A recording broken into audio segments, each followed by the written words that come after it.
Hi, my name's Phil. I like talking about politics, and in this video I'd like to discuss the prospects for either a general strike or, as Mick Lynch of the RNT seems to be suggesting, at least more coordinated industrial action to address the very common problem faced by workers in lots of sectors, facing large real terms pay cuts and attempts by employers to enforce poorer working conditions at the same time. But first, if you'd like to be notified of daily news and politics, please subscribe to the channel and click the bell notification icon. So when it became clear that we were likely to see widespread industrial action, I spoke a lot of my support for a general strike, that at the very least unions should get together to work in their common interest. As Lynch himself said, only the TUC can actually call for a general strike in its literal form, and I don't know how likely that is, but any coordination improves the chances of success for strike action. I've talked quite a bit about this in recent streams, but if you think about what strike action is and how it's intended to meet the objectives of the workers, strike action, as far as I'm concerned, is justifiably used when one of three conditions is met. First, workers have been forced to take real terms pay cuts. This is to say any pay increases are below the official measure for inflation, and therefore once you factor in normal costs of living, the worker is left with less money at the end of it. Now, there are arguments that this need not always result in strike action. If, for example, you've had quite a few years of at or above inflation pay, and then you get one really bad year hitting like this year, and the employer, who may just be a small business owner, can't afford massive pay increases because they're facing inflation themselves, but they say they'll do what they can over the next few years to try and even it out for the future as well. Well, you might go along with that. You may say, okay. But what we're talking about here is a lot of essentially public sector workers in some form or other having had pay freezes or negligible pay increases for over a decade now. So they've already taken real terms pay cuts to the tune of thousands of pounds a year, really, compared with when Labour were last in power. In real terms, and there's the added problem that the cost of living is now simply unmanageable. So it's not a case of telling workers that they should accept lower wages for the good of the economy, as people from the Tory government and Bank of England keep doing. They no longer have a choice of accepting lower pay. They've accepted it for over a decade. They can't now afford to live. The latest is that 45 million people are about to experience energy poverty. That's not far off 3/4 of the population.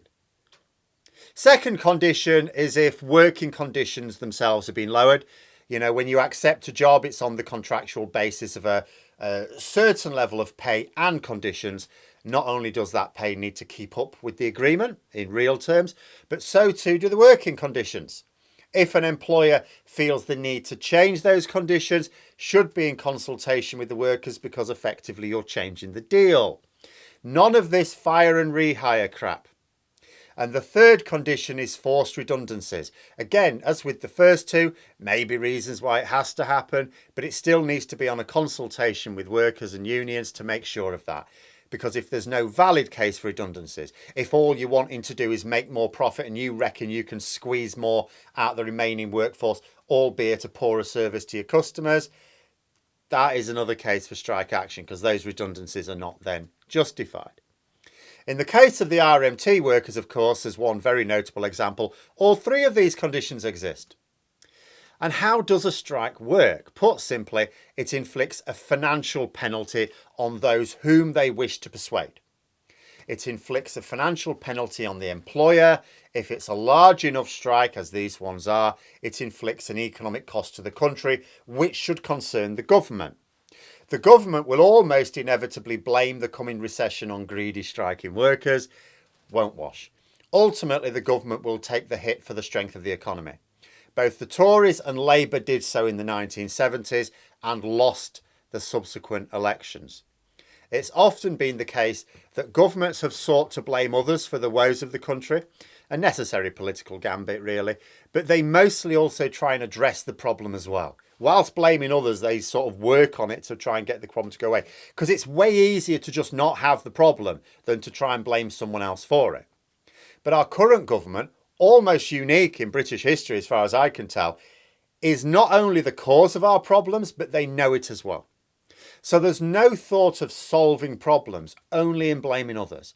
It's like they factor in the failures and concentrate all their efforts on the blame. So the strike action, which is ongoing and will be ongoing and will inevitably expand, has to direct an economic hit so large that the government cannot afford to ignore it. So far, they think they can brazen it out.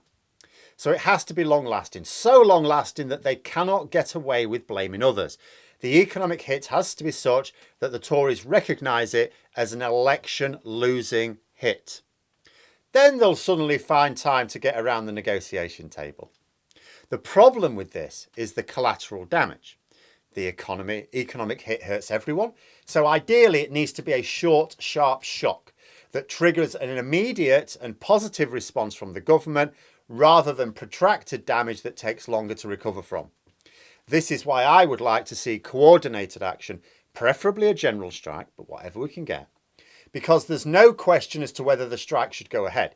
People complaining that it's making the trains or buses unreliable, or that it means more delays at court, or that it may have caused more problems at airports if agreements hadn't been reached for those staff, and so on, they hold no water. Because this isn't about trying to get more money. Of course, a union's job is to try and get the best deal for its members. But this isn't about just trying to get more money for the sake of more money. This is about workers who can't afford the very basics of living in this country. Let's be real here. If these strikes weren't happening, what do people think would happen instead? That they'd just accept starvation and the cold for themselves and their families? No, they'd be rioting. There may still be if the government doesn't wake up. The front page of the Daily Mail today has more threats as it says Truss is promising new laws to break strikes. If workers can't strike when the need is as obvious as this, and the government refuses to acknowledge their plight, the protests will spill out into something nastier and less controllable. So how does coordinated action help? Well, if one group of workers withdraws their labour for a few days, it causes problems, for which everyone else has to find workarounds. Those workarounds won't be as good, won't be as efficient, but you bob along, it lets you sort of carry on. But let's say the workers providing those workarounds also withdraw their labour on the same day. Fewer workarounds, maybe none at all for a lot of people. So the impact on the economy is amplified, literally a case of something being greater than the sum of its parts. It forces the issue to come into public focus. The government and media blame the people striking. Might work at first, although it's interesting to note, I don't think it has so far. Probably because so many people can readily identify with the reasons for the strikes. And do you know what? In October, that's going to get ramped up a notch. But if the action persists, and given that there's no way for workers who can't afford basic bills to back down, then the public will turn their attention to the government. Because it doesn't matter who they really blame. It makes no difference. They know that it is the government who need to do something. Despite what Boris Johnson may think, people don't actually vote for the government to give you access to nice weekends at Chequers. They do it to make their lives better.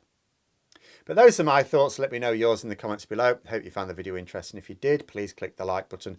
And if you'd like to support the channel further, the join button for memberships. And until next time, I'll see you later.